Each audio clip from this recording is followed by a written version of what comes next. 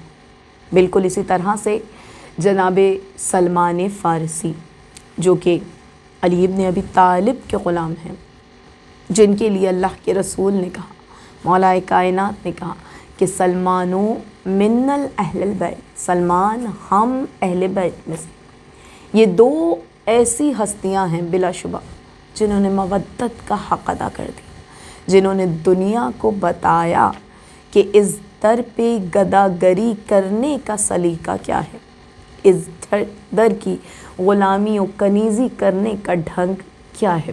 یہی وجہ ہے کہ کتاب ہے اسرار ولایت، جس کا واقعہ آپ کی سماعتوں کی نظر کر رہی ہوں، جس میں تحریر ہے کہ ایک مرتبہ مولا کائنات کے پاس جناب سلمان فارسی موجود ہے، درمیان حجرے میں پردہ تعینات ہے، پردے کی دوسری جانب جناب فضہ موجود ہے۔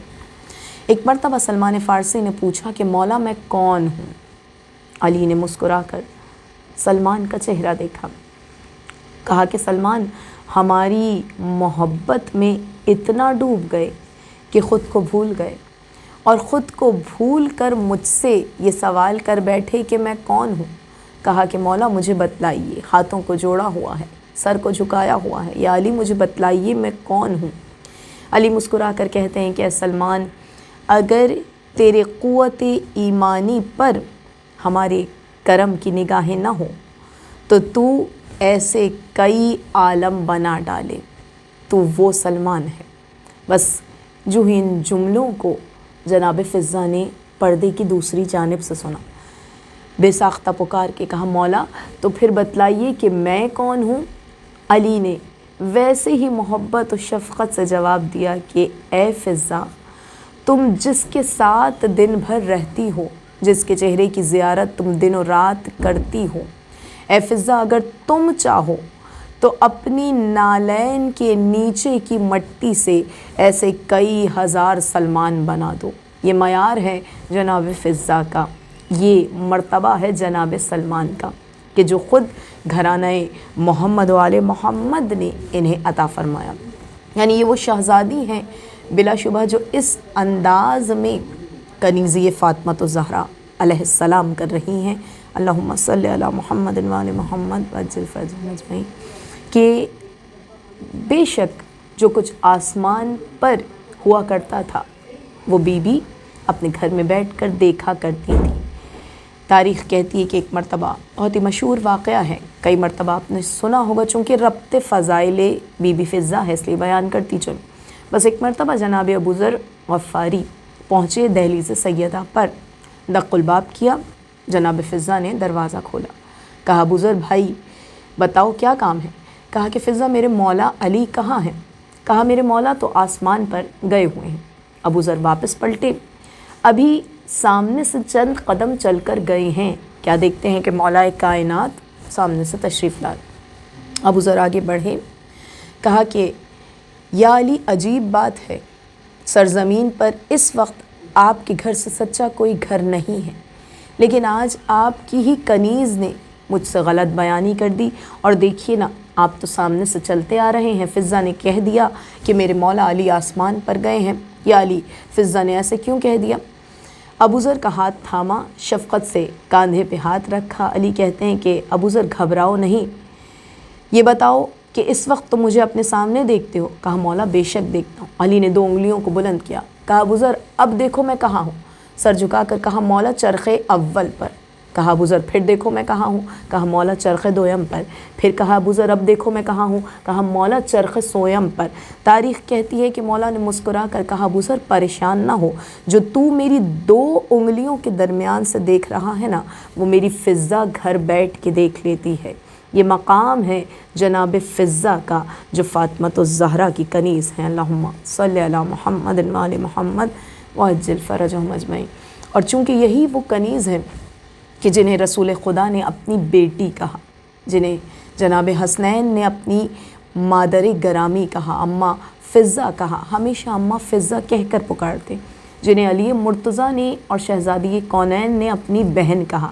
یہ مقام ایسا عطا فرمایا ہے کہ جناب فضہ کہتی ہیں کہ بی بی میں نے دنیا و آخرت کو پا لیا، اور یہی میرے لیے دنیا ہے کہ جہاں آپ نے مجھے ایسا مقام عطا فرمایا۔ یہی وجہ ہے کہ رسالت مواب دیکھا نا کہ جب حسین ابن علی چھوٹے سے ہیں اور جبریل امی وحی لے کر آئے، کیا رسالت مواب آپ کا یہ شہزادہ جو دنیا میں آیا ہے یہ کرب و بلا کے بن میں 3 شب و روز کا بھوکا و پیاسا شہید ہوگا۔ ادھر رسالت مواب کی گریہ کو جب شہزادی کونین نے دیکھا، پوچھا بابا روتے کیوں ہیں؟ فرمایا کہ اے بیٹی ابھی جبریل امین نے بتایا ہے یہ میرا نواسا کرب و بلا کے بن میں شہید ہوگا۔ تڑپ کے سوال کیا بابا کیا اس وقت آپ موجود ہوں گے؟ کہا نہیں میں اس وقت نہیں۔ کہا بابا تو پھر کیا علی موجود ہوں گے؟ کہا نہیں علی بھی نہیں ہوں، اب ماں ہے نا ضبط نہ ہوا۔ کہا بابا کیا میں اس وقت موجود ہوں گی؟ کہا نہیں فاطمہ تم بھی نہ ہوگی۔ تاریخ کہتی ہے اب بہت پریشان ہوں، گریہ بڑھتا گیا۔ کہا کہ اے بیٹی نہ گھبرا، خدا ایک ایسی قوم پیدا کرے گا جس کے بچے اس کے بچوں کو روئیں گے، جس کے جوان اس کے جوانوں کا ماتم کریں گے، جس کی مستورات اس کی مستورات کو روئیں گے۔ بس یہ واقعہ جناب فضہ دیکھ رہی ہیں، سن رہی ہیں۔ ایک مرتبہ رسالت مواب سے درخواست کی، اللہ کے رسول میں چاہتی ہوں آپ میرے لیے دعا کیجیے۔ کہا فضہ کیا دعا لینا چاہتی ہوں؟ کہا اللہ کے رسول دعا دیجیے کہ پروردگار عالم مجھے اتنی طویل حیات دے کہ جب میدان کربلا میں یہ شہزادہ تنہا ہو، اس کی بہنیں تنہا ہوں، تو میں اس وقت ان کی مدد کے لیے ان کے ساتھ موجود ہوں۔ اللہ کے رسول نے کہا کہ فضہ خدا تجھے طویل حیات عطا فرمائے کہ تو حسین کے حرم کے ساتھ کربلا کے بن میں موجود۔ بس دعائے رسالت مواب قبول ہوئی۔ تاریخ کہتی ہے کہ 61 ہجری 10 محرم حسین ابن علی کا قافلہ بعد حسین اسیر ہوا، اور اب جب یہ قافلہ صحراؤں سے ریگستانوں سے ہوتا ہوا پہنچا ہے بازار شام میں، اور پھر ایک مرتبہ دربار شام، انتہائی آلام و مصائب کی منزل۔ یہ وہ مقام ہے کہ جہاں یزید ملعون خدا اس پہ لعنت کرے بے شمار جو تخت پر بیٹھا ہوا ہے، اور ایک مرتبہ اس کے غلاموں نے جب اسیروں کو سامنے دیکھا تو باقاعدہ تعارف کروانا شروع کیا۔ اے حاکم وقت کیا تو جانتا ہے یہ کون ہے؟ کہا کہ مجھے بتاؤ یہ کون ہے؟ کہا وہ دیکھ وہ جو سر کو جھکائے کھڑی ہے نا، وہ قاسم ابن حسن کی ماں ہے۔ اے حاکم وہ دیکھ جو کلیجے کو تھامی رو رہی ہے نا، وہ 18 برس کے کڑیل جوان علی اکبر کی ماں ہے۔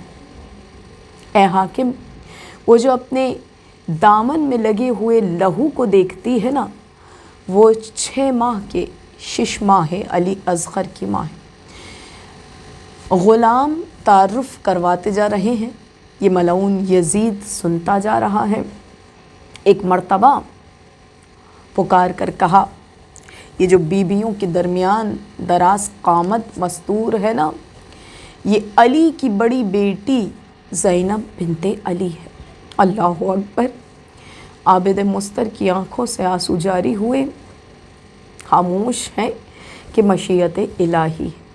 ایسے میں وہ ملعون جناب فضہ کی جانب مخاطب ابھی تعارف کروانا چاہتا ہے کہ جناب فضہ نے قوم حبش کے وہ غلام، وہ دربان جو اس وقت دربار میں موجود تھے، انہیں للکار کے کہا، اے قوم حبش کے سپاہیوں، کیا دیکھتے ہو؟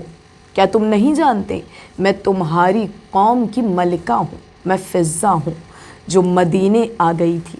آج یہ حاکم وقت بھرے دربار میں تمہاری ملکہ کا تعارف سننا چاہتا ہے۔ یہ انداز بیان تھا جناب فضہ کا۔ جو ہی جناب فضہ نے یہ جملے کہے نا، تاریخ کہتی ہے کہ ایک مرتبہ ان غلاموں نے نیام سے تلواریں نکال لی، یزید کے سامنے پہنچ گئے اور پہنچ کے کہا کہ یزید خبردار، یہ ہماری قوم کی ملکہ ہیں، اس کا نام یہاں مجمع میں نہ لینا۔ بس یہ وہ منظر تھا کہ علی کی بیٹی کے دل کے 1000 ٹکڑے ہوئے اور ایک بار نجف کی سمت رخ کیا اور پکار کر کہا، ناد علی مظہر العجائب، اے میرے مشکل کشا بابا، میری مدد کو آئی۔ اے بابا، زینب پہ اس سے بڑا انتہائی مصیبت کا وقت کیا ہوگا جب ہماری ماں کی کنیز فضہ کے وارث تو زندہ ہیں، لیکن ہائے وہ زینب جو 18 بھائیوں کی بہن ہے، وہ بے وارث ہو گئی۔ ہائے وہ زینب جو حسین کی بہن ہے، وہ بے وارث ہو گئی۔ یہاں فضہ نے ہر گام پر اپنی شہزادیوں کا، فاطمۃ الزہرا کی بیٹیوں کا ساتھ نبھایا، اور حد یہ ہے کہ بعد مصائب کربلا مدینے میں بھی چاہنے والے حرم کے ساتھ، بیویوں کے ساتھ، شہزادی زہرا کی بیٹیوں کے ساتھ واپس مدینے پہنچی اور ہر طرح سے اپنی بیویوں کی خدمت گزاری میں اپنی زندگی کے آخری ایام کو مکمل کیا۔ وآخر دعوانا ان الحمد للہ رب العالمین۔ ربنا تقبل منا وإنك أنت السميع العليم۔